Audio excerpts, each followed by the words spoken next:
Hello and welcome to a series that I'd like to call The Professional Insider, a weekly podcast where I talk to people in particular and perhaps peculiar professions, getting a glimpse into their work and into their lives. I'm your host, Helen Tesjanler. Today's profession concerns body painting, an extremely detailed and creative form of art that can trace its roots back to many tribal cultures. The now contemporary art form first became popular in Western cultures during the 60s, when social norms surrounding nudity and the human body were being challenged. This morning, I spoke to Liz Bylett, a body painter at a company called Follies, based in the southeast.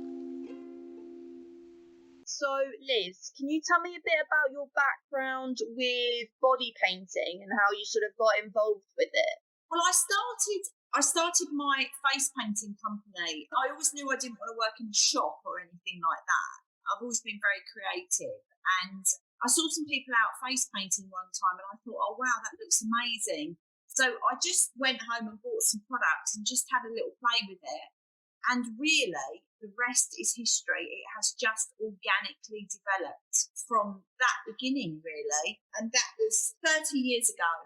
30 years ago, yeah. And so, I mean, from your experience, it sounds quite organic, but do you know of body painting as a whole? Is it quite a new thing, or has it been around for years and years and years, dating back to ancient times, for example? So body painting has historically been around forever. The Aboriginals, even sort of like cave times, that type of the tribal, it's always been like a tribal thing. So it's a very, very old form of expression, I think, expressing oneself by applying paint to the body. It's almost like it's similar to, ladies wearing makeup.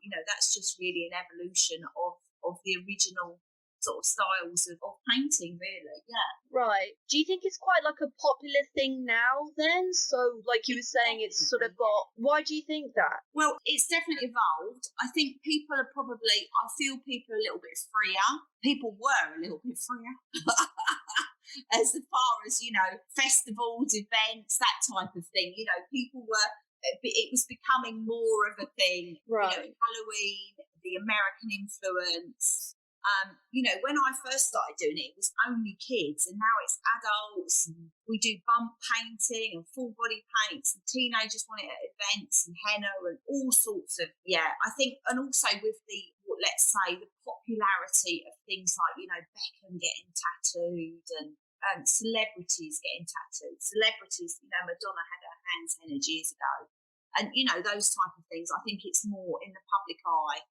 It's being used more for things like advertising, so it has grown, definitely. So just from your point of view, I just kind of wanted to get a rough idea of what a sort of regular day or a regular client session appointment, if you like, would really work. So I would say our business, we do a few different, I teach body painting, so that's one thing I do. So people will come to me. At the moment, we haven't got huge classes running, but people would come to me. I would do a one-to-one at the moment, and people would come and learn the skill. So it's normally a 2-day class. It's one day where we actually teach the skill, and then the second day, we break it down into sort of learning the different techniques, how to use the products, etc., etc. And then the second day is to actually create a whole look.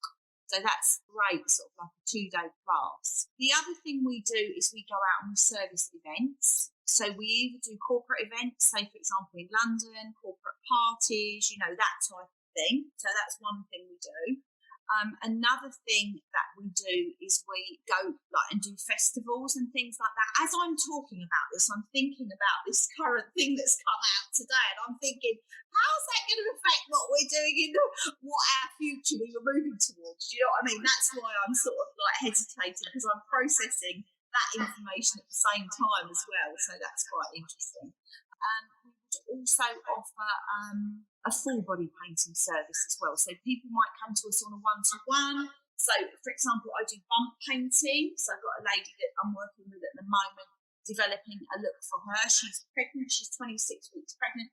She wants to have her bump painted. So she would keep a record of that for herself as a commemoration of when she was pregnant, you know, the transformation. She wants to have butterflies in a headdress, etc. So that's her sort of journey and her transformation into this motherhood, you know. So that's a process that I'm going through with her. And then we also run our body painting show, which is where we gather body painters from right across the UK. And we do 4 body paints there. So that's a really lovely event. And that is where the whole body is painted. Just to go back to what you were saying earlier about attending events for maybe like corporate organisations and things like that, I didn't even know that that was a thing. Do you think that it's popular amongst organisations that want to advertise or have body paintings at their events because maybe regular advertising is too still almost? It's not really visual and in your face, it's standard, and doing body paint is something a little bit more unusual. So there's sort of 2 points there. The first one is we go to a lot of corporate events. So basically we're offering that as a service for the corporate community. So say, for example, we were working for a company like Virgin, or we've done a lot of Google parties of late. Google would organise a party for all of their staff, and we would go in and provide a service to their staff. So that's more like a fun thing for their staff to get involved in. You know, they'd have glitter, they'd have tattoos, they'd have, you know, that type of thing. Or the other thing we would do is we would go to a corporate, for example, we've worked with breast cancer care, and basically what we've done there is we've actually gone in and we've done an offering where we've done a body paint with their logos on, with their advertising. And as you're saying there, Helen, basically what that has done, it's tried to drive traffic awareness using a different style of advertising, create a different look that will hopefully, you know, give more of a interest, more of a vibe, you know, that type of thing. So I just wanted to kind of get an idea from you, from your experience and what you know, especially and teaching as well. What would you say are the main pros, the main benefits when it comes to body painting? Do you think it encourages body positivity, for example? Do you think it encourages artists to be even more creative? It encourages different forms of art? Any other sort of examples that you could bring up? Well, I would say all of those things that you said. So some people will come and do classes for, it's quite an empowering thing on both sides. So I find that the person that is learning becomes empowered in learning a new skill 100%. Quite often people will come to me and they're already, you know, pretty good at what they do, but they want to learn that, you know, they want some sort of a certification. They almost want some sort of accreditation to just give them that extra. What we'll do at one of our shows is we'll set something like a theme. So we'll set something, our theme at the show that we had last weekend was One World. So poignant at the moment. So everyone brought a completely different take of it to the table, which was really interesting. So people's perceptions were just, you know, totally different. And it's really nice when you work with a model and you develop a concept or an idea with that model. It can be very, very empowering for that model. So some of the things that I've actually worked with personally, individuals, I've worked with a lady where she was very sad inside, but she put on this persona all the time of being very out there. So we did a look where it was very bright and bubbly and it looked all fabulous. But if you looked really closely at it, the girl, like in one of the images, you know, on her back, she was actually crying. So although she looked very vibrant and positive and she gave that out, actually inside she was suffering. So I portrayed that for this model, because that was something, you know, we talked about, and it still came in with the whole theme of what it was that I was doing, but it just sort of allowed her to, you know, it allowed me physically express that for her on her piece. It's that experience that you get with someone. So you're working with someone in that space and you have that sort of interaction, and there is a bit of a story goes on there. There's an energy exchange, there's a share. They will often tell you a bit of their story. You will tell them, it's that interaction, which is, part of why we do it, why we love it. I mean, a lot of the team, everybody just loves to be creative and loves to express themselves through their art, I suppose, yeah.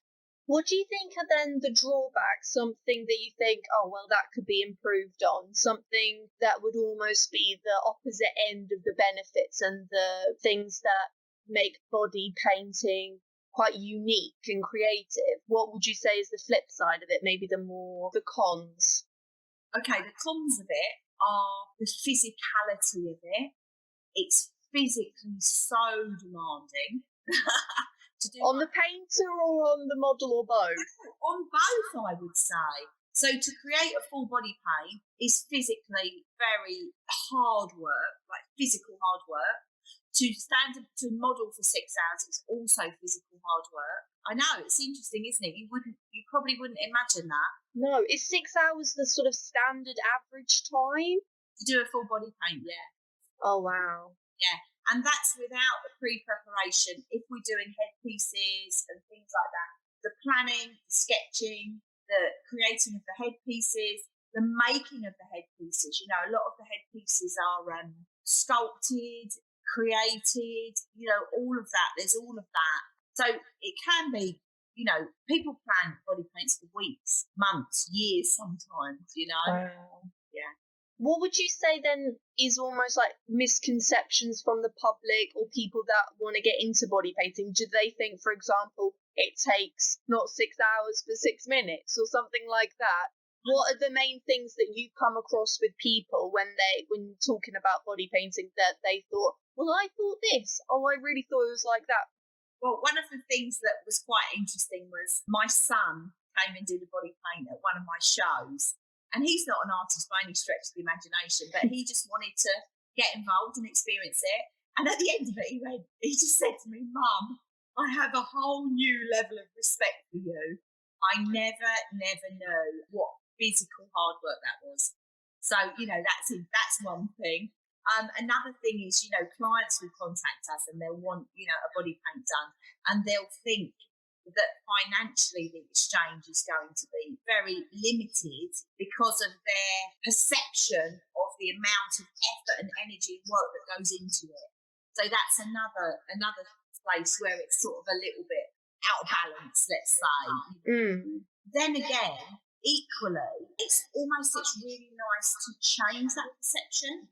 Has anyone almost criticised, not necessarily body painting of your work or anything like that, but body painting as a whole? Have you confronted anyone that sort of thought, oh, I don't understand it, I don't understand why you'd spend 6 hours doing that or something like that? I just wondered if you'd sort of come across any people that were kind of opposed to the idea and really what your reaction was. Yeah, not so much that, but some people do not agree with having the human form shown as such, as an art form. It's more the people. I've never really come across anyone that didn't really get body painting or, anyone that's ever shared any sort of negativity with me about that, aside from the fact that they just were not happy about the fact that we were actually painting a human form, and perhaps there was more flesh being shown than they felt was relevant to the scenario.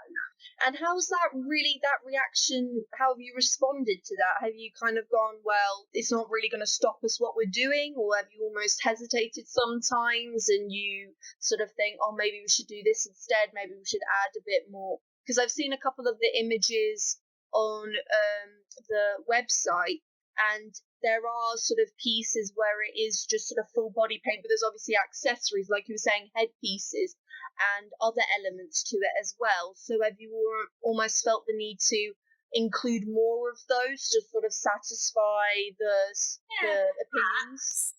Perhaps if I felt that the scenario we've been working in is relevant to what we're doing, then I would always honour someone's opinion. But if I felt it's relevant to the scenario I'm working in, then I probably wouldn't change what I was doing there and then.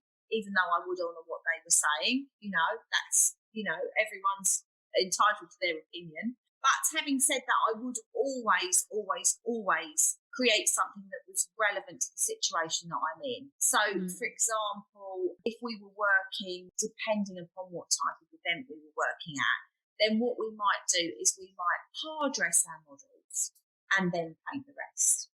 Or we may use, quite often if we're doing a full body paint, we will use something like a nude thong that is painted over and just creates quite a smooth line. We always work with thongs. That's just my choice. Some body painters use a gusset that they use, which is latex that they stick on, so they have a really, smooth line over the hip, etc. I use a thong. I try and build that into the design. If I don't, I don't. It doesn't really matter to me.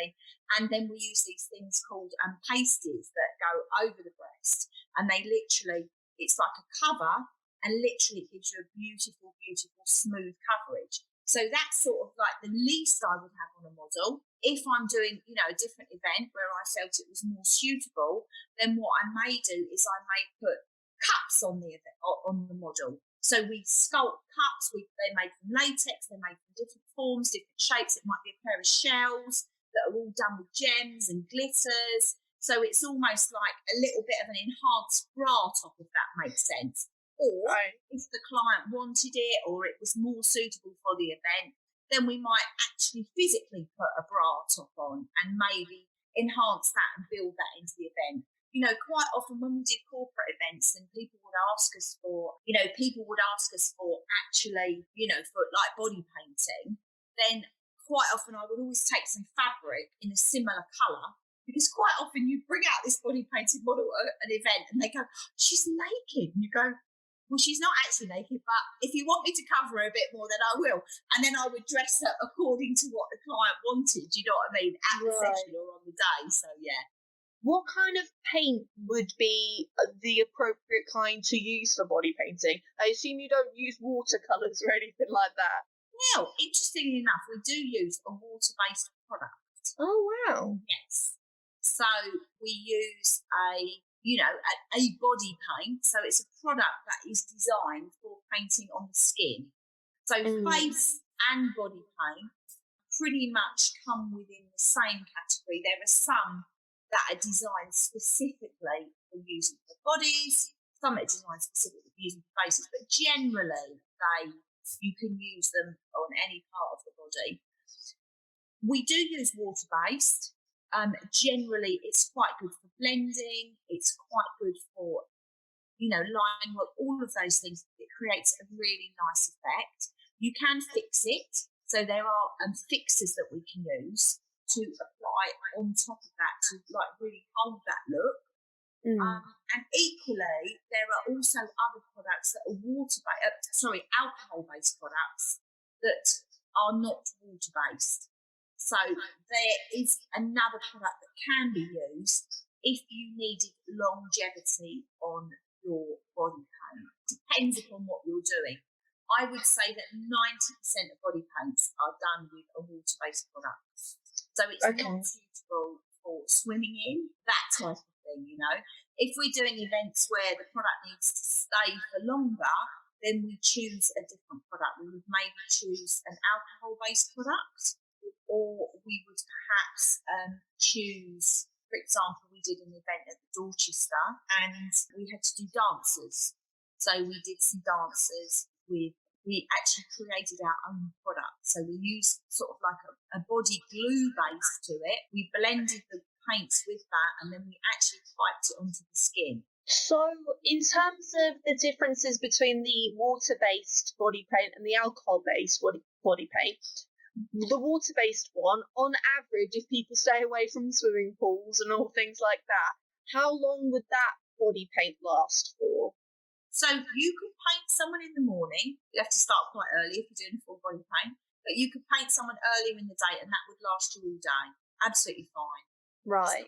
Move, smudge, whatever. The alcohol-based product lasts longer, but you would probably, whoever was body painted over a day, you would take the product off that day. So, they're similar. It's more the fact that one is more durable in certain circumstances than other. So say, for example, I would assume people that have done Marvel films and Avatar and those type of things would have used an alcohol-based product because of the fact if you're filming, smudging, moving, sweating, those sorts of things, yeah.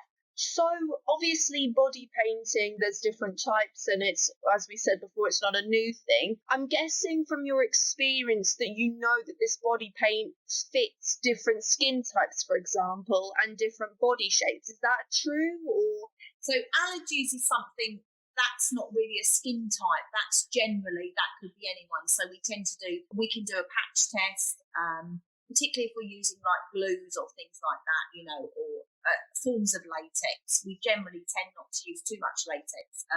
But yeah, if we're using forms like that, then obviously we would do a skin test to check. But as far as skin types go, different textures, different sort of skin tones, different colours, there are products that will suit all different types. So, and one of the things that I love about the industry as a whole is I feel that it is very inclusive, or the way that we work, the people that I work with, it's a very inclusive industry. So it's almost like whatever you are given in the form of a body, not only a skin colour, a skin texture, a skin tone, let's say a skin elasticity, let's say the amount of skin we're offered, shapes, sizes, whatever. And that's one of the beauties, I think, of the industry. It is totally inclusive, and I believe that the majority of products are totally inclusive on all skin types. There are some situations where there may be sort of a very oily skin where you probably wouldn't encourage to put an oily based product on, because obviously then you're just sort of adding to that. That's more sort of like a makeup thing. But it also stands true, for body painting. Perhaps there are some colours. For example, if I was painting a very black skin, I probably would put a yellow onto a black skin, because what happens due to the opacity of the product, you can get the colour show through. So it's not necessarily going to show as a true yellow. It's going to show through more as a greeny sort of tone, because you've got the skin tone underneath. So say, for example, if I was working with a client that wanted a model painted white, then I'm going to use someone who has a very fair skin tone, because that's then going to facilitate my creating that look. Whereas if I use someone with a very dark skin tone, I'm going to have to use much more product to layer. It's just going to make my job much harder. So right. Use skin tone and colour to suit, that type, in that scenario. Apart from that, it's lovely. And sometimes we get sometimes it's really nice, because if you have a model for a look, if someone's got a lovely, say, for example, sort of like a caramel sort of skin tone, you can work with some beautiful, and you can almost quite often, you can use the skin tone, and it's quite nice to leave sections of the skin and work with that and contrast and complement that, use that as part of your look, which can be, rather lovely. We can work with what we have, enhance it, or we can literally go, we're not going to use that, we're going to block that and start from afresh. So it's almost like, like when you paint, you're given like normally, a blank canvas, yeah.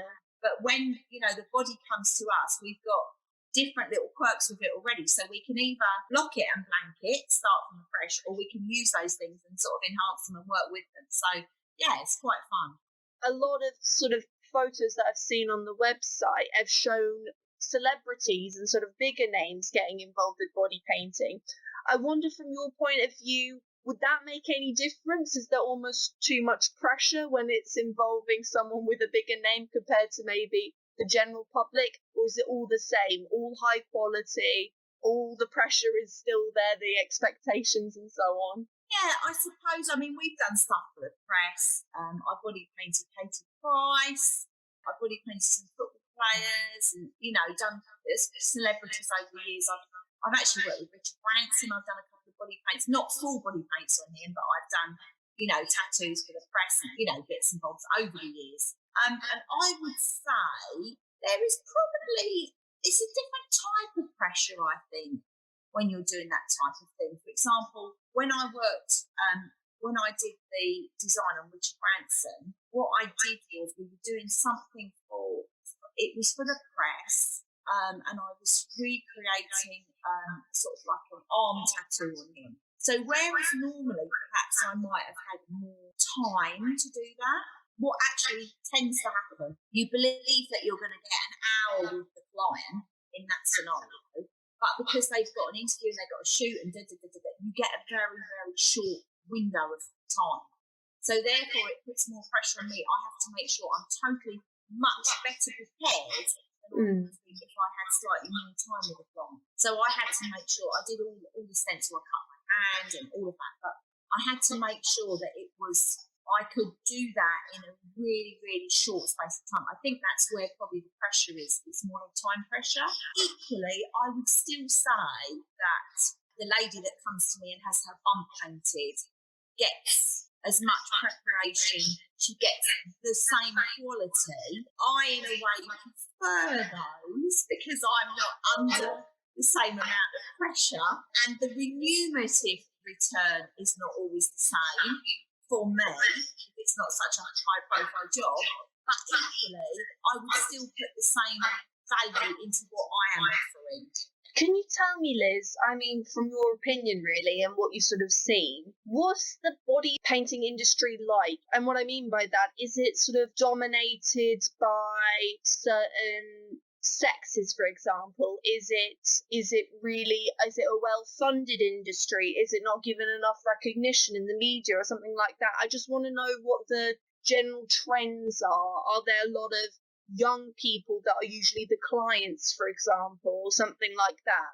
Okay, so I would say it is predominantly a female-based industry, although there is a group of males in the industry who generally tend to be very good artists, I would like to add as well.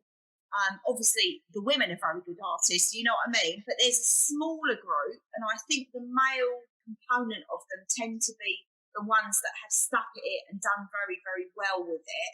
I think because it is mainly female, I would say, there are some guys that have sort of taught and built up their names within the industry because it is a female dominant. So they're more likely to stand out in the industry, if that makes sense. You know, if you've got 90 women or 95 women and 5 guys, then the 5 guys are probably just going to stand out a little bit more because of they're the smaller group. So that's sort of as far as the industry goes. It's a fabulous industry to be a part of. I think people are within the industry. I think there's a lot of support of each other, a lot of, you know, even a lot of the things we do, we go and do competitions and, you know, things like that. But it seems to be a very supportive industry, I think, because it's a creative industry. As far as government, etc. go, I think it's totally unrecognised as an industry. Something that we have found in this pandemic, we're in 2020, we're in the middle of a pandemic, we have lost 95% of our business this year. In fact, 98% of our business this year. Oh, wow. Or help with any extra funding whatsoever. We were allowed to go back to work from the 1st of August, but there is no real confidence in our industry, and there are no events obviously running. That's a big part of what we do. So we are not being helped or funded in any way, shape or form as an industry. I know the Chancellor promised that no one would get left behind, but they have. And we are that industry currently. So let's sit with it and see what transpires. Let's not sit with it. Let's lobby it. Is that what your advice would be? Is to change the sort of status quo right now? that's next on the agenda. Right. To be honest, my next question was going to ask you how the sort of pandemic has really influenced you, but 95, even 98% of your business being affected by that is huge numbers, quite striking numbers actually. Do you think that's just body painting and the arts are the ones who've been impacted the most almost, and their businesses, for example, or do you think that there are swathes of people from different parts of society that have been affected by it and their businesses have been affected by it?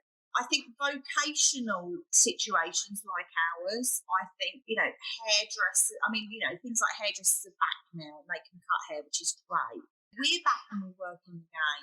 We're being asked to do children's parties, which we have been open for a month. We haven't had many inquiries. There's not been that. The confidence hasn't been there, and the confidence hasn't been there with the artists about spreading, working on faces, etc., etc. We're all in full PPE. I'm the chairman of the Face Painting Association. I've been ensuring that we've bought into a COVID qual. We've bought into, we've done videos for our membership. We've done, everything that we can within our power, to ensure that it's safe. But we're just not sure how that's going to continue, And then we've heard again today that it's down to, 6 people in social gatherings. Well, whether that's going to change, I think there's more information coming out later in today. I was listening to stuff on the radio this morning. We just don't know. So it's, this term pivot, this is the big term pivot. We're all pivoting our businesses. Jeepers creepers. We were supporting our industry, we were crowdfunding, etc., which is all lovely and well and good, but we still need to pay the mortgage. This is what we do for a living. And I think there is some sort of a perception out there that we do it for fun. I think that is one of the misconceptions about what it is that we do. I think people believe that we just, we're out there doing it for fun. And doing it for free. And put food on the table, yeah. We've had messages from restaurants and hotels and saying, oh, it'd be great PR, come and paint at our event, it'd be great PR for us. And, we messaged them back and say, give us a free dinner, it'd be great PR for you. You wouldn't go into a restaurant and not offer to pay for it. But we get asked to do stuff for charity, we get asked to do stuff for free, all the time. So yeah, I think it's a misconception of the actual, core value of what we do, and the fact that, people think it's a hobby or, something like that, because it is quite a, one of the smaller industries perhaps, but it does make up part of the sort of like the beauty, that sort of industry. We are sort of a part of that, even though we are an industry in ourselves, perhaps we don't have that recognition. We obviously don't have that recognition with the government in this current climate. So we kind of talked a bit about lobbying in the sense of how would we sort of change the aspect of what's going on currently. With the misconceptions that you were saying earlier about the core values almost of people thinking it's done for fun, it's done for free, is that something that you would want to change about how people view the industry and body painting as a whole?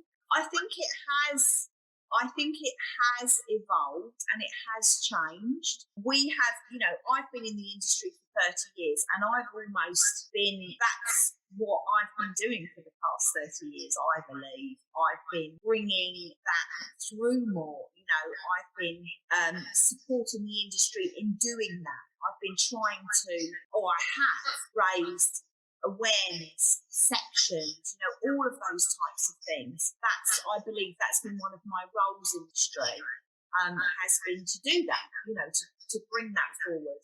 But yes, even more so, and particularly, I think that was one of the difficult things about the pandemic, was the fact that I felt we got to a certain place with this, and then in that moment, it almost just was whipped away because there wasn't that recognition, and there isn't that recognition. And as far as it goes, I believe that more now is the time in the industry that it was going to almost some sort of way that we could all continue with our businesses, But in the current situation, particularly hearing what we've heard today, I think that's going to, knock us back even further. So if that is the situation, and obviously there's more information that we're going to hear later on today, and, it's no one's fault, there's no blame here.